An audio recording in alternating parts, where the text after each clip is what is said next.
अब ये प्रश्न करते हैं कि अगर हमने गणेश जी की उपासना करी तो भगवान कृष्ण नाराज हो जाएंगे। अधिकतर हमने देखा है जो इस समय मत चल रहे हैं, जिसे हमें विचारधारा कहते हैं, मत कहते हैं, संप्रदाय कहते हैं, धर्म नहीं है। धर्म तो एक ही है, सनातन धर्म, कि केवल हम इसी दिशा में जाएंगे, है नहीं। हम केवल शंकर जी को मानेंगे, केवल राम जी को मानेंगे, केवल कृष्ण जी को मानेंगे। अगर दूसरों की हमने उपासना करी तो वो नाराज हो जाएंगे, ऐसा कुछ नहीं है। क्योंकि सिद्धांत और दर्शन जिसे कहते हैं, दर्शन फिलॉसफी, उसकी दृष्टि से सब भगवान के अंश हैं। सब भगवान के स्वरूप में सब भगवान है, हमारे अंदर भी परमात्मा है। समझ गए? तो गणेश जी नाराज नहीं होंगे अगर तुमने कोई उनकी कामना से उपासना कर ली। शंकर जी नाराज नहीं होंगे अगर तुमने कोई उनकी उपासना की, बल्कि वो तुम्हें और आगे ले जाने में सहायता देंगे, क्योंकि वो ऑफिसर हैं। जैसे यहाँ ऑफिसर पद होते हैं ना, ऐसे ही भगवान शंकर छोटी मोटी हस्ती नहीं है, बहुत बड़ी हैं। तो हमने अपने कष्ट निवारण के लिए उनसे प्रार्थना भी की, तो वो तो कष्ट दूर करेंगे ही, लेकिन साथ साथ तुम्हें ये भी समझाएंगे और ये भी तुम्हारे अंदर भाव पैदा करेंगे कि अब तुम परमात्मा की तरफ जाओ। तो वो रिकमेंडेशन देंगे। रिकमेंडेशन होती है ना, रिकमेंड, तो आप जल्दी भगवान की तरफ जाओगे। तो सिद्धांत क्या निकला? लक्ष्य अगर आपका एक ही है, ये तो आप तय करोगे, तो एक परमात्मा की उपासना करो, उन्हीं का रात दिन स्मरण करो, और फिर ये जो दुख तकलीफ आ रही है इसका शोर मत मचाओ। क्यों भाई? फिर चलने दो, भगवान का जो भी भजन है। लेकिन ये मानव स्वभाव है, नहीं होगा एक तो ऐसा। वो तो बहुत परमात्मा के अनन्य भक्त हैं, जैसे गोपियाँ हुई भगवान के लिए, वो कभी सांसारिक कामना भगवान से नहीं करते। हनुमान जी हैं, भरत जी हैं, भगवान राम के क्यों भाई, शबरी थी, निषाद राजगुह थे, केवट थे, उन्होंने केवल भगवान के चरणों का प्रेम मांगा, उनकी भक्ति मांगी। उन्हें कोई सांसारिक कामना नहीं की।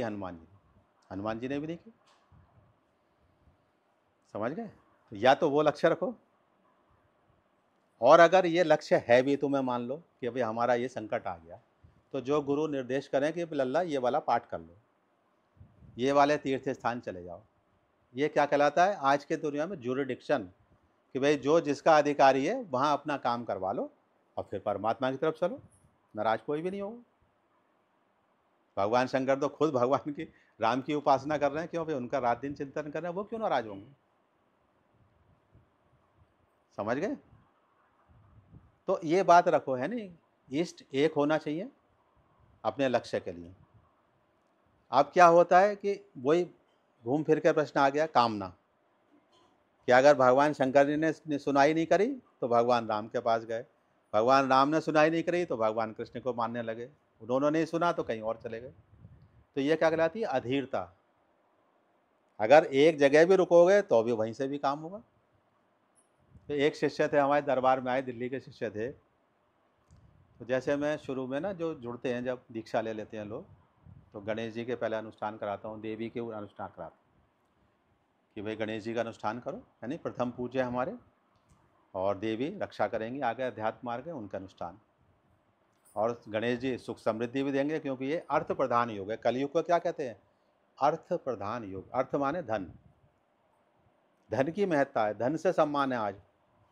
ज्ञान से ना किसी से सम्मान नहीं है, धन, धन से सम्मान। समझ गए? तो कई शिष्यों को गणेश जी की उपासना करा दी। अब एक शिष्य आए, बोले वो मैं भी जुड़ना चाहता हूँ, जुड़े, और मैं भी कोई उपासना करना चाहता हूँ, मैं ही बड़ा आजकल परेशान हूँ। तो मैं समझ गया कि इसकी भावना क्या है। मैंने कहा अच्छा तुम्हें राधा कृष्ण जी का अनुष्ठान कराए। अब उसकी कामना तो दूसरी थी।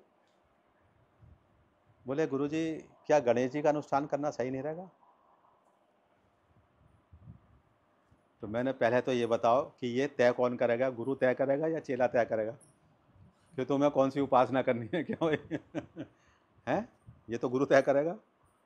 और फिर मैंने कहा दूसरे प्रश्न का मेरे उत्तर दो, क्या राधा कृष्ण तुम्हारे क्यों भाई धन दौलत नहीं दे सकते, संतान नहीं दे सकते, स्वास्थ्य नहीं दे सकते, तुम्हारा व्यापार नहीं चला सकते? इस बात का जवाब दो मुझे। क्या भगवान कृष्ण में वो बात नहीं है क्या? बोलो। अब वो चुप। भगवान कृष्ण नहीं दे सकते वरदान कि जा तेरा भला हो? तो ये हम क्या गढ़ रहे हैं? अपने हिसाब से, अपने विचार गढ़ रहे हैं। शास्त्र नहीं कह रहा, धर्म नहीं कह रहा, गुरु भी नहीं कह रहा, हम अपने अनुसार कर रहे हैं। तो आज धर्म का पालन क्या हो गया? सुविधा अनुसार, कि हमें जो सुविधा लग रही है हमने वो करना शुरू कर दिया। तो सुविधा नहीं चलेगी। तो जो तुम्हारा उमेश जी प्रश्न था, अगर परमात्मा तक जाना है और लक्ष्य भी एक ही है हमारा, परमात्मा को पाना, तो फिर मनोकामना की बात मत करो, केवल परमात्मा की तरफ चलो और जो भाग्य में उसको स्वीकार करो, उसके अनुसार चलो। सुखे दुखे समौ कृत्वा लाभा लाभव जया जयऊ, ये भगवान ने कहा है। उसमें समान रहो, चाहे कोई गाली दे जाए तो भी समान रहो, कोई हमारी क्यों भी प्रशंसा कर रहा है तो भी हमें फर्क ना पड़े। और अगर कामना है और गुरु कह रहा है तो वो करके, लेकिन लक्ष्य ध्यान रखो कि हमें जाना परमात्मा तक। समझ गए? जैसे शुरू की पढ़ाई है, हम सारी पढ़ाई करते हैं, 10वां भी करते हैं, 12वां भी करते हैं, लक्ष्य रखते हैं कि हमें IAS बनना है, हमें कलेक्टर बनना है, हमें डॉक्टर बनना है। क्या ऐसे लक्ष्य रखो कि हमें परमात्मा तक जाना है, और उसमें भी समय सीमा है कि जब ये कर्तव्य पूरे हो जाएं। कि जैसे तुम्हारे बच्चे बड़े हो गए, उनकी विवाह हो गया, वो कार्य करने लगे, अब ज़्यादा उनमें इन्वॉल्वमेंट मत रखो, ज़्यादा दखल मत करो, है नहीं, उनको अपने अनुसार चलने दो। तुम्हारा अनुभव मांगे तो अनुभव दे दो, नहीं मांगे तो भी कोई बात नहीं, तुम तो अपने परमात्मा में लो चलते। अब दुखी क्यों होता है? पोते का भी ये हो जाए, परपोते का भी ये हो जाए, उसी में लगा रहता है, तो दुखी तो अपने आप हो। हमारे भगवान ने क्या बनाई है ना, आश्रम व्यवस्था बनाई कि आप वानप्रस्थ में आ जाओ तो अब परमात्मा में लगे। बच्चे बड़े हो गए, विवाह हो गए, उनको करने दो, उनको निर्णय लेने दो, है ना। और फिर सन्यास में चले जाओ। सन्यास का मतलब यह है कि अब जब हमारी इंद्रियां शिथिल हो गई, आंखों से भी नहीं दिख रहा, कानों से भी नहीं, है नहीं, खाना भी हजम नहीं हो रहा हमारा, भोजन भी, तो अब केवल राम राम राम राम करो बस। अब किसी को मत देखो, है ना, किसी को ही मत देखो, ताकि अंत समय में हम भगवान के पास जाएं। तो लक्ष्य क्या हुआ वो मेरे जी समझ में आया? वो हमें परमात्मा तक रखना है, वो एक ही स्वरूप, भगवान के किसी स्वरूप को भी आप सोच लो, समझ गए? चाहे भगवान राम, चाहे भगवान कृष्ण, चाहे भगवान शंकर, चाहे भगवान विष्णु, है नहीं, लेकिन यह है कि जितने भी भगवान के स्वरूप हैं, अगर हमने उनको प्रणाम भी कर लिया है तो कोई हर्ज नहीं है, उनकी हमने पूजा भी कर ली तो भी कोई हर्ज नहीं है। वो सब हेल्प करेंगे, तुम्हारी सहायता करेंगे, तुम्हें भक्ति मार्ग में ले आना। महाभारत में जब महाभारत का युद्ध प्रारंभ होने वाला था, गीता भगवान ने सुनाई अर्जुन को, दोनों सेनाओं के मध्य में। इसके बाद भगवान ने अर्जुन से देवी की उपासना बताई। भगवान कृष्ण ने अर्जुन से कहा कि इस युद्ध की जो अधिकारिणी हैं, जिन्हें अधिकार है, जो इंचार्ज हैं युद्ध की, वो देवी हैं, दुर्गा देवी। उनका स्तोत्र भगवान ने बताया, अर्जुन से कहा इसका पाठ करो। तो अर्जुन ने उनका पाठ किया। लेकिन ऐसा तो नहीं था अर्जुन ने भगवान कृष्ण को मानना छोड़ दिया, या जो भगवान ने जो गीता उन्हें सुनाई वो भूल गया, है ना। ऐसे समझो कि जितने हमारे देवी देवता हैं, ये सब हमारे मार्ग के सहायक हैं, बाधक नहीं है। समझ गए? नहीं, बाधक तब हो जाएंगे कि तुम बार बार अपनी कामना के लिए वही करते रहोगे, आगे कुछ जाओगे नहीं कहीं, है ना। तो कभी कभी, बल्कि हर समय निष्काम भक्ति करो भगवान की। समझ गए? अब इसका एक उदाहरण है, हमारे गुरुश्री भी बताया करते थे कि जैसे आपका जिला अधिकारी, जिसको DM कहते हैं, उससे आपकी मित्रता है, बहुत अच्छी मित्रता है, रोज़ उठना बैठना है। अब आपके घर की किवाड़ खराब हो गई लकड़ी की, आप अपने मित्र से कहेंगे, DM से कहेंगे कि मेरे भाई घर की किवाड़ खराब हो, तो क्या DM वो किवाड़ सही करेगा? वो नहीं करेगा। वो किसे बोलेगा? तहसीलदार को बोलेगा, तहसीलदार लेखपाल को बोलेगा, लेखपाल गांव में प्रधान से कहेगा, प्रधान बढ़ई को बोलेगा, गांव से वो बढ़ई लेके यहाँ आएगा और तुम्हारी किवाड़ सही हो जाएगी। वही हमारे शास्त्र कह रहे हैं कि अगर तुम्हारी कोई मनोकामना आ रही है तो वहाँ जाके वो पूरी कर लो, जो उनका उपचार है, जो उनका अनुष्ठान है, वो पूरा करके फिर आगे चलो। अभी तुम्हारी पहुँच क्योंकि भगवान तक नहीं है, भगवान भी तुम्हारे सारे कष्ट दूर कर देंगे, वही करते हैं, लेकिन अभी तुम्हारी पहुंच वहां तक नहीं हो रही है। तो जहां तुम्हारी पहुंच हो रही है वहीं अपने निकाल के काम क्यों भाई उनका प्रसाद चढ़ाओ और फिर परमात्मा का लक्ष्य क्या रखोगे? परमात्मा। अब उसमें रुचि है जो भगवान के अवतार हुए हैं ना, वो उसमें तुम्हें जो अच्छे लगे। बहुत से को हनुमान जी अच्छे लगते हैं, बहुत से भगवान शंकर अच्छे लगते हैं।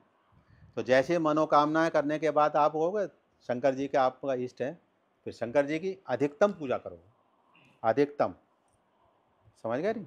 लेकिन निराधार किसी का नहीं करोगे। नव दुर्गा आएंगी नवरात्रि, देवी की उपासना करो, क्यों भाई? भगवान कृष्ण की जन्माष्टमी आ गई, वो भी पूजा करो। है तो सब एक ही, ज्ञान की दृष्टि से अलग अलग कोई नहीं है। अब हमारी कामना है कि हम कहाँ जा रहे हैं, तो कामना पूरी करने के लिए कर लिया, फिर आगे चलो। उसमें कोई नाराज नहीं हो रहे हैं भगवान कि तुम वहाँ क्यों चले गए। समझ गए उमेश जी? लक्ष्य क्या? भगवान, परमात्मा। चाहे भगवान राम की करो जो उन्होंने साकार अवतार लिया, चाहे भगवान कृष्ण की, तब जीवन तुम्हारा सही रहे। ये हम क्यों भाई सिद्धांत है इसका। तो हमारे जो गुरु दीक्षा प्रणाली में यही तो है दिया हुआ, सबको नमन है, देखो प्रणाम है सबको। सबको नमस्कार करोगे तो क्या मिलेगा? आशीर्वाद ही तो मिलेगा। और सब तुमसे बड़े हैं, तुमसे तो सब शक्तिशाली हैं, चाहे देवता भी हैं, क्यों भाई? तो जहां उनका अधिकार है वो तुम्हें दे देंगे। अधिकार है सबका देवताओं का। जैसे रामायण काल में रावण ने भगवान ब्रह्मा जी की उपासना की, ब्रह्मा जी प्रकट हुए, उपासना उसने बहुत कठोर की, जो सारे नियम थे वो अपनाए।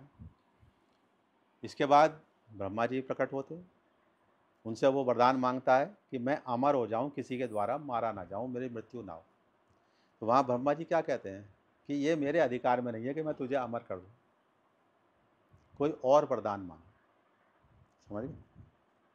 तो देवताओं के क्या है, अधिकार भी सीमित है, जहाँ तक उसकी पावर है वो तुम्हें कर दे। समझ गए? ब्रह्मा जी ने क्या, अमर नहीं कर सकता, अमर भगवान करो या देवी करेंगे, देवी, क्योंकि पुरुष और प्रकृति दोनों एक है ना। समझ गए ना? शिव और शक्ति एक है, दोनों अमर कर सकते हैं। जैसे हनुमान जी को अमर किन्होंने किया? सीता जी ने। सुंदरकांड में पढ़ते हो तुम, हनुमान जी को वरदान दिया, जाओ अजर अमर सुत हो, कि तुम अजर अमर हो जाओ, बूढ़े भी नहीं हो गए और मृत्यु भी नहीं आई। तो ब्रह्मा जी ने कहा क्या, तो अमर नहीं। तब उसने वरदान मांगा कि किसी के द्वारा ना मारा जाऊं। उसमें मनुष्य और ये बंदरों को छोड़ गया। वो बोले ये तो मेरे लिए हैं क्या, इनसे मुझे कभी संकट नहीं होगा, कभी कोई खतरा नहीं होगा इसलिए भगवान को क्यों भाई मनुष्य अवतार लेना पड़ा, और देवताओं को क्या बनना पड़ा, बानर, बंदर, क्योंकि वही वरदान से बचे हुए थे, नहीं तो रावण को नहीं मार सकता था वो। समझ गए? तो वो क्या आ गया, अधिकार क्षेत्र। जैसे आप कोई भूत प्रेत की उपासना कर रहे हैं, तो भूत प्रेत तुम्हें अमर थोड़ा कर देगा, ना तुम्हें संतान दे सकता है वो, ना तुम्हें ज्ञान दे सकता है नहीं, थोड़ा बहुत काम कर देगा तुम्हारा आज हमसे क्या गलती हो रही है कि हम वही सब कुछ माने बैठ जाते। समझ में? लक्ष्य एक रखो, परमात्मा तक वो है। अब तुम वो तय कर लो कि हमें कौन अच्छे लगते हैं, भगवान राम अच्छे लगते हैं, कोई दिक्कत नहीं, करो।